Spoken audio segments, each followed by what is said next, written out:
저희는 지난 시간에 오늘을 살아가는 성도로서 이제 가져야만 하는 구원의 확신이 무엇인지, 그리고 이제 그 구원의 확신의 의미가 또 우리에게 또 어떻게 이렇게 적용이 되는지를 생각해 보았습니다.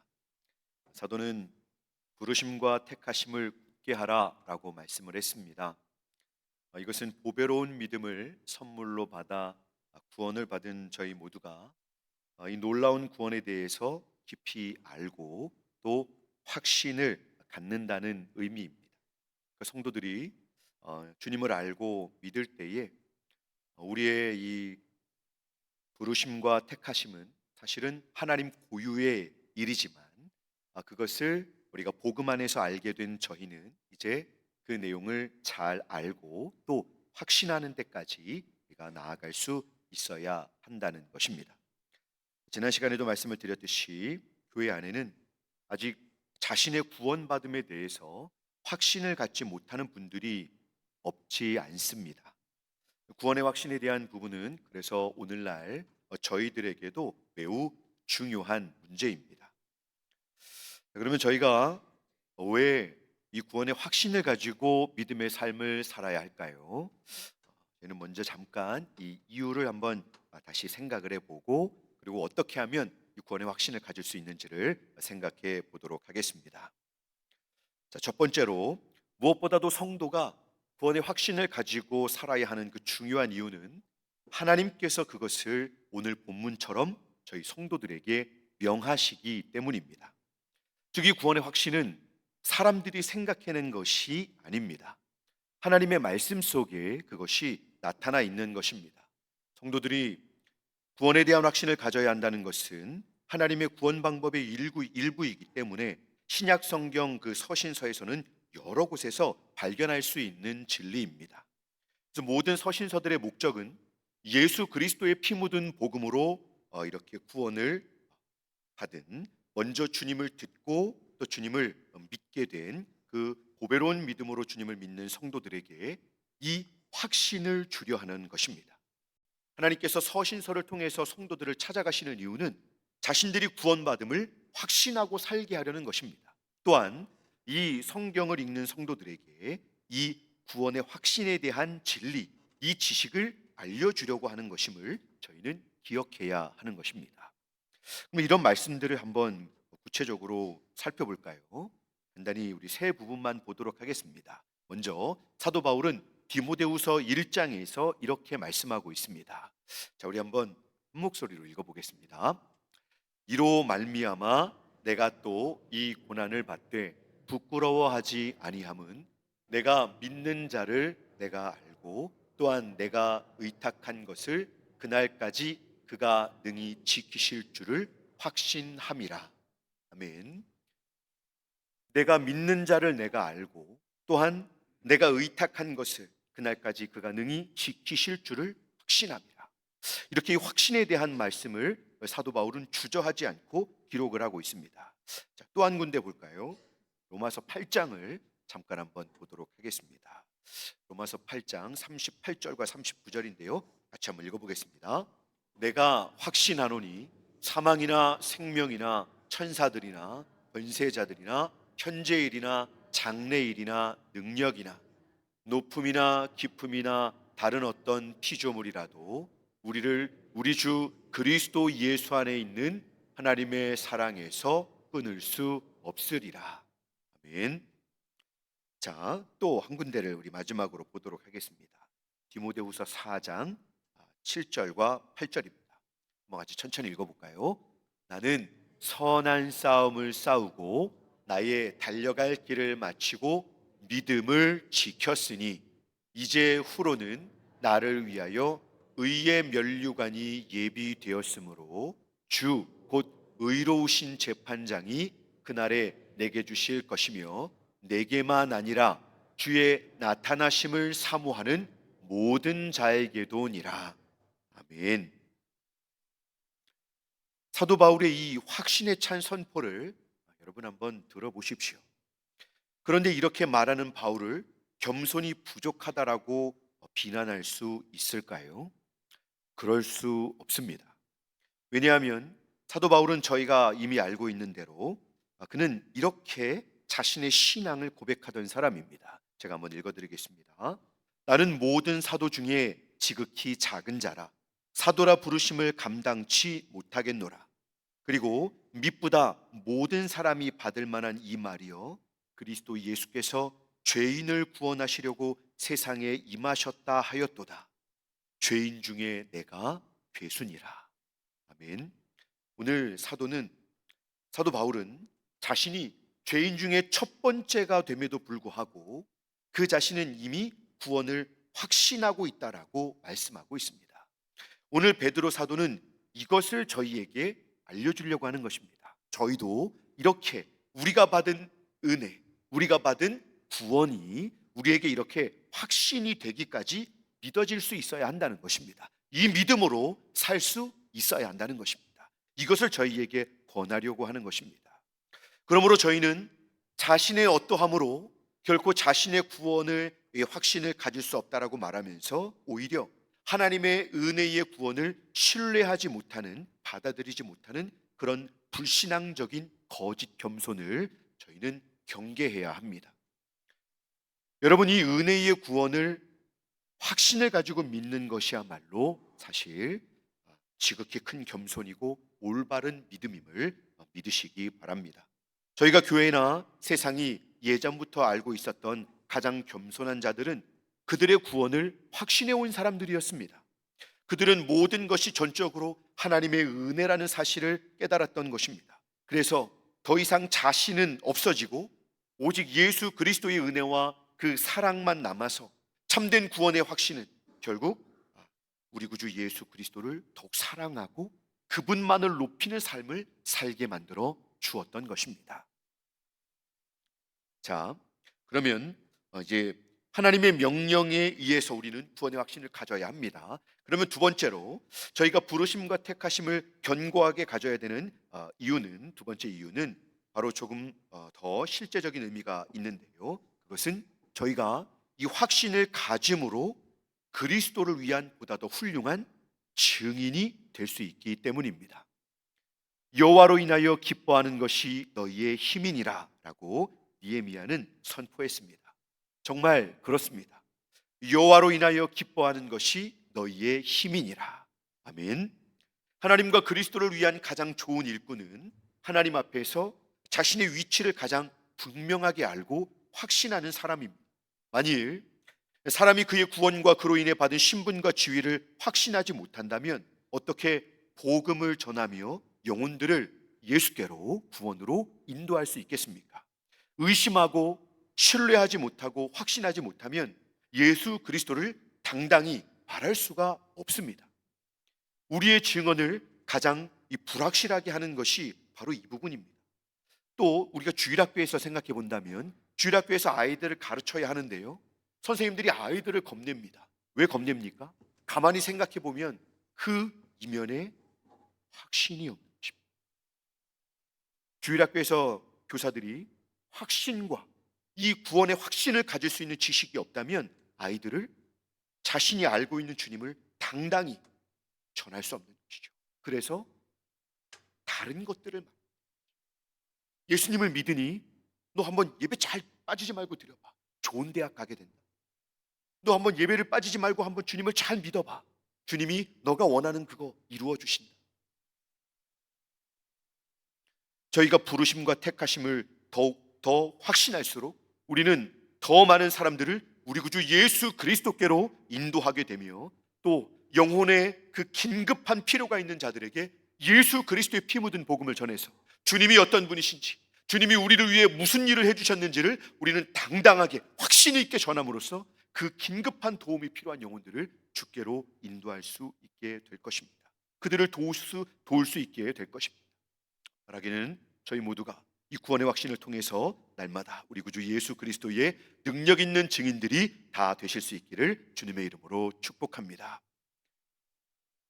그러면 여러분, 어떤 분들은 이렇게 반문할 수도 있습니다. 목사님, 그러면 구원의 확신은 한 번 생기면 없어지거나 흔들리지 않는 것인가요? 구원의 확신이 없으면 구원을 받지 못하는 것인가요? 여러분, 이 구원의 확신이 이 없으면 구원받지 못한다. 구원의 확신은 한 번 생기면 없어지거나 흔들리지 않는다. 그렇지는 않습니다. 그렇지는 않습니다. 이 구원의 확신은 사실 신앙적인 감정의 문제인 것입니다. 그래서 사실 저희의 영적인 상태에 따라서 흔들릴 수 있습니다. 보배로운 믿음을 소유한 성도여도 자신이 구원의 확신을 처음에는 갖고 있었지만 아주 극심한 고난, 극심한 어떤 이 시련 속에서 이 부분에서 흔들릴 수 있습니다. 바로 사도 베드로의 이 서신을 받았던 성도들이 그런 상태와 위기 속에 있었던 것입니다. 구원의 확신을 갖지 못한 채로 흔들리는 그 상태. 저희는 완전한 상태에 사실 설 수 없기에 연약함 속에서 흔들릴 수 있습니다. 목사임에도 성도임에도 기도하지 못하고 두려움 속에서 때로는 분노와 감당할 수 없는 슬픔 속에서 신음할 수 있습니다. 그러면서 주님께 나아가지 못하고 이렇게 크게 흔들리는 큰 유혹과 죄악에 넘어졌을 때 그 어려움 속에서 내가 구원을 못 받는 것은 아닌가, 내 구원이 취소되는 것은 아닌가, 이런 두려움을 가질 수 있습니다. 그 어떤 신앙적인 행동과 반응을 하지 못할 수도 있습니다. 그러나 여러분, 저희가 분명히 믿어야 할 것은 저희가 신실한 믿음의 삶에서 이탈해서 흐트러짐과 흔들림이 있다고 해서, 그름이 나는 신앙생활에 빠졌다고 해서 그의 구원이 취소되거나 사라지는 것이 아님을 믿으시기 바랍니다. 자, 그럼에도 구원의 확신이 있다면 고난과 고통 속에서 하나님께 소망을 두고 다시 일어나기가 더 쉬운 것입니다. 함몰되었던 상황 속에서도 자신을 일으켜 세우는 것이 훨씬 용이하고, 하나님의 은혜 안에서 아직은 상황이 바뀌지 않았지만 다시 그 깊은 회개로 미천한 죄인을 위하여 십자가에서 죽으신 그 그리스도 예수, 은혜의 주님께 나와서 다시 한번 간절히 은혜를 구하고 회개의 은혜 속에서 감당할 수 없는 용서의 은혜를 받아 다시 한번 기쁨과 감사로 주님을 따르게 되는 일이 있을 수 있는 것입니다. 그래서 오늘 사도는 이 구원의 확신 문제로 이 성도들의 믿음의 삶을 인도하고 있는 것입니다. 여러분, 그렇다면 어떻게 저희가 이 믿음의 삶을 살아가는 데 있어서 이 심장과도 같은, 다시 한번 주님께 달려 나올 수 있는, 내 상태와 주변 환경을 넘어서서 주님을 붙들 수 있는 그런 이 믿음의 확신을 어떻게 얻을 수 있을까요? 어떻게 우리가 우리의 부르심과 택하심을 굳게 할 수 있을까요? 신약 성경에서 확신을 얻는 방법을 이렇게 가르쳐주고 있습니다. 첫 번째는 저희의 구원의 확신을 위해서 죄인을 찾아오신 예수 그리스도와 또 하나님께 대한, 하나님께서 우리를 위해 행하신 일들에 대한 객관적인 사실을 성도들은 충분히 알아야 한다는 것입니다. 저희는 교회를 다니면서 하나님의 말씀을 충분히 듣고 배우는 일에 소홀할 수 있는데요, 무엇인가 저에게 맡겨주는 직분, 또 맡겨지는 해야 하는 일들에 급급해서 저희가 이 말씀을 충분히 듣고 또 이 말씀을 공급받는 일에 소홀할 수 있습니다만, 그것은 저희 자신들에게 객관적으로 믿음의 근거로 삼을 수 있는 주님께 대한 이 충분한 지식을 갖지 못하게 하는 일이 됩니다. 이건 여러분 아주 위험한 일입니다. 저희가 바른 이 정보와 영적인 바른 정보와 지식을 갖지 못하면 저희는 그저 눈에 보이는 것들만 의지하려고 하고 주관적인 관점에 머물면서 결국은 나 자신에게서 구원을 위한 모든 것들을 찾아내고자 합니다. 저희 안에서는 구원을 위한 선한 것이 나올 수 없다는 것을 저희는 경험적으로 알고 있습니다. 하지만 구주 예수 그리스도와 관련된 사실에 대한 이 믿음을 통해서 저희는 구원의 확신을 가질 수 있는 것입니다. 그래서 여러분, 저희가 매일 하는 큐티와 예배 드려지는 예배가 소중한 것입니다. 오늘 새벽에도 저희는 함께 보았던 누가복음 말씀 속에서 예수님께서 죄인을 위하여 이 땅에 오신 구원의 하나님 메시아이신 것을 살펴보았습니다. 분주하고 고단한 하루의 삶 속에서 저희는 오늘도 치열하게 하루의 시간을 보냈습니다. 오늘 저녁에 예배에 나오신 여러분들을 주님의 이름으로 환영합니다. 구슬땀을 흘리며 일을 한 분도 계시고, 사실 걱정과 염려로 하루를 보낸 분도 있으시고요, 눈물이 쏟아지는 시간을 보낸 분도 있으시고, 또 생각지 못한 이 상황으로 감당하기 어려운 분노와 고통을 당하는 그런 상황 속에 있다가 예배 자리로 오신 분들도 있습니다. 자, 이런 상황에서 저희 안에 있는 무엇이 저희를 하나님께로 다시금 나아가게 할 수 있습니까? 여러분, 저희의 감정과 결심, 그리고 저희의 열정과 열심은 사실 믿기가 어려운 것입니다. 그리고 우리 자신들의 이 믿음을, 그래서 우리는 이 자신에서는 안 되는 것입니다. 과신해서는 안 돼요. 그래서 주님께서는 저희를 말씀이 있는 곳으로 인도해 주시는 것입니다. 주님의 말씀을 들을 수 있는 곳으로, 개인적으로 자신의 상태를 넘어서서 주님을 객관적으로 볼 수 있는 말씀이 있는 곳으로 하나님은 저희를 계속 인도해 가시는 것입니다. 저희가 주님의 인도를 따라서 보배로운 믿음의 이 주님의 말씀을 충분히 공급할 때, 저희는 여러분 객관적인 믿음으로 우리 자신의 상태와 상황을 넘어서서 살아계신 구원의 주님, 우리를 부르시는, 우리를 다시금 회복과 구원으로 인도하시는 주님을 우리는 그 말씀 속에서 만나게 되는 것입니다. 고단한 삶 속에서 날마다 주님의 인도하심을 따라 이 보배로운 믿음에 주님의 말씀을 충분히 공급받을 수 있는 그런 이 복된 자리에서 날마다 말씀을 통해 주님을 깊이 만나시는 저희 모두가 되실 수 있기를 주님의 이름으로 축복합니다. 자, 다음으로 저희가 구원의 확신을 갖기 위해서는 무엇을 해야 될까요? 주님의 말씀을 충분히 공급받는 일에 우리는 여러분 물질을 써야 합니다. 시간과 열정을 들여야 합니다. 헌신해야 합니다. 자, 그러면 그 말씀을 얻은 다음에는 무엇을 해야 할까요? 두 번째는 하나님을 아는 지식에 저희의 신뢰와 소망을 두고 실제로 주님을 의지하는 작업을 해야 합니다. 성도는 자신을 완전히 낙심하게 만드는 그 절망이나 죄에서 벗어나서 이제는 주님의 말씀을 따라서 주님을 향해 눈을 돌려야 합니다. 눈을 들어 그 말씀의 인도를 따라 주님께 실제로 나아가는 작업이 있어야 합니다. 내 느낌과 내 경험, 내 상태를 넘어서서 객관적으로 나를 구원하시는 분을 말씀대로 인정하고 그분께 내 이 모든 것을 맡기는, 그렇게 주님을 믿고자 하는 마음으로 나아가 주님을 의지하는 실제적인 이 노력을 해야 합니다. 한번 보십시오. 우리가 설교 말씀을 듣기만 합니다. 말씀을 듣기만 하고 그냥 흘려보내는 분들이 많이 있습니다. 여러분, 이제는 그렇게 믿게 해달라고 들은 말씀을 가지고 하나님 앞에 기도해야 합니다. 고백도 하고 또 믿음의 고백으로서 찬송도 조금 주의 깊게 해야 합니다. 흥얼거리면서 그냥 생각나는 찬양 한 번 부르고 마는 게 아니라 가사에 담겨진 그 주님을 실제로 믿음으로 고백하는, 내가 들었던 말씀을 통해서 이제는 주님이 이런 분이시군요 라고 믿고 그분께 의지하는 그런 시간을 가질 수 있어야 합니다. 그렇게 실제로 주님을 우리가 믿고 주님 안에서 변화된 삶을 살아보고자 하는 계획도 그렇게 실제로 세워볼 수 있어야 합니다. 흔들리고 괴로워하는 내 자신을 넘어서서 이제는 내게 실제로 주님께서 찾아오시고 역사하신다는 사실을 성경을 통해 믿고 나를 맡겨야 하는 것입니다. 사실 우리가 삶으로 바로 나가면 될 것 같지만 그게 안 되는 이유가 무엇입니까, 여러분? 우리에게 실제로 말씀을 우리 안에서 깊이 적용하고 그 과정을 통해 주님을 만나는 시간이 필요한 것입니다. 그 말씀을 배우고 그 말씀이 내 안에서 머물 수 있도록 다시 한번 곱씹어 말씀을 생각하고 내 자신의 생각과 바램과 다른 부분들을 찾아서 우리가 주님의 말씀에 맞추어지는, 교정이 되도록 하는 이런 인격적인 주님을 만나는 시간을 우리가 갖는 그런 일이 필요한 것입니다. 주님의 은혜는 바로 이 과정을 통해서 우리에게 임하는 것입니다. 그럴 때 저희는 이 시간을 통해서 더욱 성숙하게 되고 성장하게 되는 것입니다. 이 시간이 삶의 변화를 만들어내는 실제적인 통로가 되는 것입니다. 이전에 제가 섬기던 청년부의 부장리 집사님께서 이 큰 규모의 이 공장을 운영하시는 그런 사장님이셨습니다. 너무 이 공장이 잘 돼서 안산의 제2 공장도 세우게 되었습니다.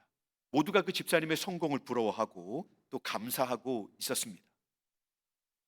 그런데 갑자기 청천벽력 같은 소리가 들렸습니다. 사업이 부도가 나서 더 이상 그분이 교회를 출석하실 수가 없었습니다. 사정을 잘은 모르지만 내부의 어떤 부정적인 일들로 인해서 공장이 넘어가고 이렇게 큰 부채가 생기는, 그래서 이 공장도 다 넘어가 버리고 큰 재정적인 문제가 터지고 나니까 집사님께서 교회에 함께 계실 수 있게 되었습니다. 근데 슬픈 것은 그때 청년부에 그 집사님의 첫째 딸이 저와 함께 청년부 임원으로 계속 활동하면서 찬양 인도도 하고 또 우리 교사도 하고 영혼들을 잘 섬기면서 잘 성장하고 있었습니다. 그 자매는 처음 청년부에 왔을 때는 저에게 굉장히 부정적이고 목사님 한번 설교를 해 보십시오. 제가 들어보겠습니다 하고 팔짱 끼고 설교를 듣던 자매였습니다. 그런데 그 자매가 예배 속에서 변화가 돼서 회심을 하고 주님을 진실하게 믿게 되었는데 이제 그 가정의 어려운 상황 속에서 교회를 계속 출석할 수 없어서 어 이제는 그 집으로 찾아오는 분들도 있고 또 이런저런 상황들을 아빠가 없는 상황에서 또 이제 다 그것들을 이제 보고 듣고 하는 상황으로 교회를 어쩔 수 없이 자매도 옮기게 되었습니다. 그런데 제가 놀란 것은 그 자매님이 이제 교회를 떠나면서 저에게 토요일마다 목사님 토요일마다 아침에 제가 커피를 사겠으니 청년부에서 이 말씀을 배우던 과정을 계속 가르쳐 달라는 요청을 했습니다. 그래서 저는 그 자매의 특별한 상황 때문에 그것을 거절하지 못하고 토요일마다 아침 8시에 맥도날드로 출근을 했었습니다. 그 말씀대로 하나님을 믿기 위해서 이 분투하고 또 노력하는 그 자매의 모습을 보고 사역자인 제가 너무 부끄럽고 하여튼 그 자매의 모습을 보면서 큰 은혜를 받았던 기억이 있습니다. 성도로 살아가는 동안 그렇게 회복될 수 없는 고난을 당하면서도 구원의 확신을 가지고 그 자매가 바랬던 것은 경제적인 회복이 아니었습니다. 그는 아버지의 신앙이 유지되기를 하나님을 하나님을 그 자매가 사랑하는데 자신이 환경으로 인해서 그 믿음과 사랑이 흔들리지 않고 오히려 모든 믿음, 이 모든 환경을 하나님께 맡기고 자신에게 주어진 삶을 하나님의 영광을 위하여 살게 해달라는 꿈을 가지고 자매는 계속 말씀을 배웠습니다. 이제 그 자매가 옮겨간 교회에서 또 제자 훈련을 받기까지 잘 또 성실하게 지내서 거기서 이제 제자 훈련을 받고 정착을 잘 했습니다. 결혼도 하고 이제 작년에 아기를 낳았는데요. 환경을 피하지 않고 말씀을 의지할 때 참된 용기로 보배로운 믿음의 삶을 유지할 수 있다는 것을 저는 그 자매의 모습을 통해서 배울 수 있었습니다. 자, 여러분, 저희들에게 주님께서 원하시는 것은 이것입니다. 이 말씀을 들음이 저희들에게 있어서 그저 이것을 알의 영역을 조금 넓혀주는 정도가 아닙니다. 우리가 예수 그리스도와 주님께서 우리를 위해서 하신 일을 배운다는 것은 저희로 하여금 구원의 확신에 이르게 하는 이런 은혜를 공급받는 시간이 됨을 믿으실 수 있기를 바랍니다. 내 상태와 환경을 넘어서서 우리는 믿음의 삶을 살 수 있게 되는 이 믿음이 실제로 성숙해 되고 성장하는 은혜를 이 말씀을 통하여 주님을 만나는 시간 속에서 우리가 얻게 되는 것입니다. 그러면 이제 마지막으로 구원의 확신을 얻게 되는 세 번째 방법은 이제는 그리스도를 생각하는 일에만 머물지 말고 우리가 배운 바 말씀대로 그리스도인의 삶을 실천하며 사는 것입니다. 사도 베드로가 초대교회 성도들에게 바랬던 믿음의 삶이 바로 이것입니다. 생업의 현장은 생업에 이 달려 있는 현장은 늘 갑질과 핍박이 계속되고 교회를 다니는 동안은 거짓된 진리로 계속 유혹을 받는 상황 속에서 사도를 통해 들은 예수님의 복음을 통해 흔들리지 않는 구원의 확신을 가지고 감사와 기쁨으로 그 들은 말씀들을 실천하는 믿음의 삶을 살아내기를 사도가 진정 원하고 기대했던 것입니다. 여러분, 지난주에 말씀드렸죠? 이 바람이 사실 누구의 바람입니까? 이것은 보배로운 믿음을 주신 그리스도의 피 묻은 복음을 통해서 우리 죄인들에게 구원을 주신 하나님 아버지의 바람임을 믿으시기 바랍니다. 하나님께서는 우리에게 이런 믿음의 삶이 실천되기를 기대하시는 것입니다. 그래서 저희는 베드로후서 1장의 흐름대로 표현한다면 이제 우리의 믿음의 덕의 지식의 절제의 인내를 인내의 하나님과의 관계인 경건을 그 뿌리로 하는 또 그것을 뿌리로 하는 형제 우애와 또 사랑을 우리가 공급해야 하는 것입니다. 앞에서 우리가 말씀을 들었던 대로 바로 이것이 저희가 이 말씀의 말씀대로 이런 신실한 믿음의 삶을 살아갈 때 우리는 여러분 구원의 확신을 얻게 되는 것입니다. 이 하나하나가 서로 상호작용을 하면서 때로는 이 항목이, 때로는 이것이 우리를 붙들어주면서 우리의 믿음의 삶 속에서 우리는 하나님의 일을 더 많이 순종하여 행하게 되고, 이 그리스도인의 삶을 우리가 실천하면 실천할수록 주님께 대해 더 큰 확신을 갖게 되는 것입니다. 지난 시간에 이어서 저희는 여러분 믿음의 삶이 항상 수동적으로 기다리는 삶이 되어서는 안 되는 것입니다. 저희가 할 수 있는 모든 것을 예수님께 대한 객관적인 믿음을 가지고 우리는 순종하면서 행할 수 있어야 하는 것이죠.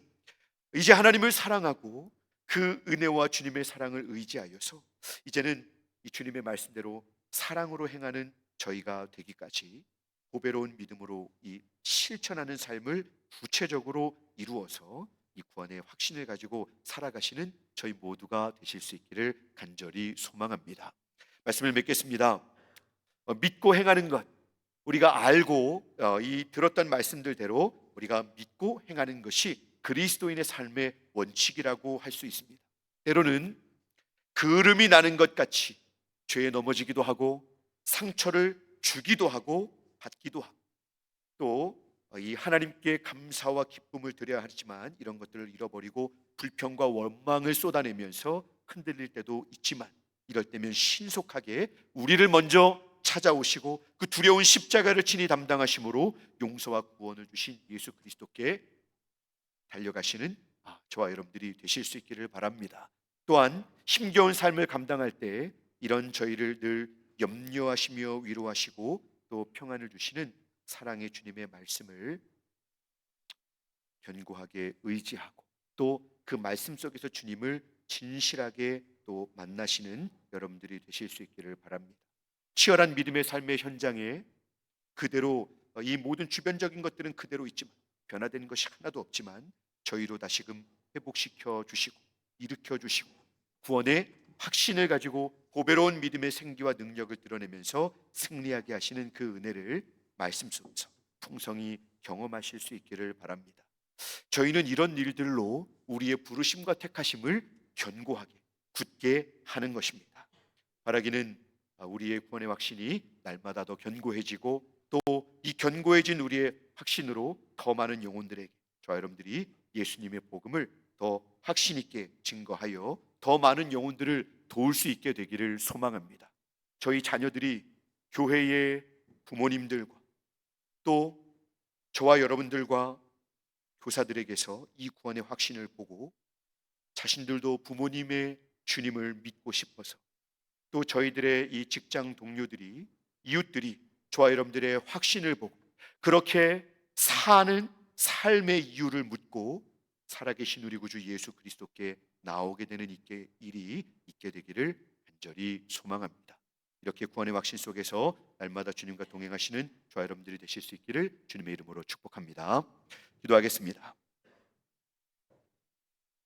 은혜로우신 하나님 아버지, 저희에게 보배로운 믿음을 주셔서 날마다 세상 속에서 빛의 자녀로 주님의 거룩한 백성으로 승리하는 삶을 살기를 기대하시지만 현실적으로 그런 삶에 미치지 못하는 저희를 주님 긍휼히 여겨주시고 용서해 주시옵소서.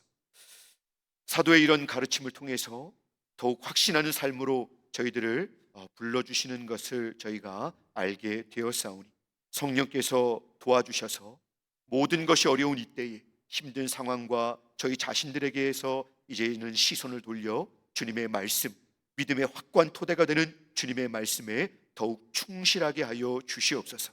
그래서 말씀을 배우고 읽고 듣는 일과 또 묵상하고 적용하는 데까지 힘쓰게 해주셔서 주님께서 성경에 보여주신 믿음의 선진들과 같이 구원의 확신 속에서 주어진 사명을 잘 감당해내고 더욱 확신 있게 주님의 복음을 증거하는 삶을 사는 저희 모두가 되게 하여 주시옵소서. 감사드리며 우리 구주 예수 그리스도 이름으로 기도드리옵나이다.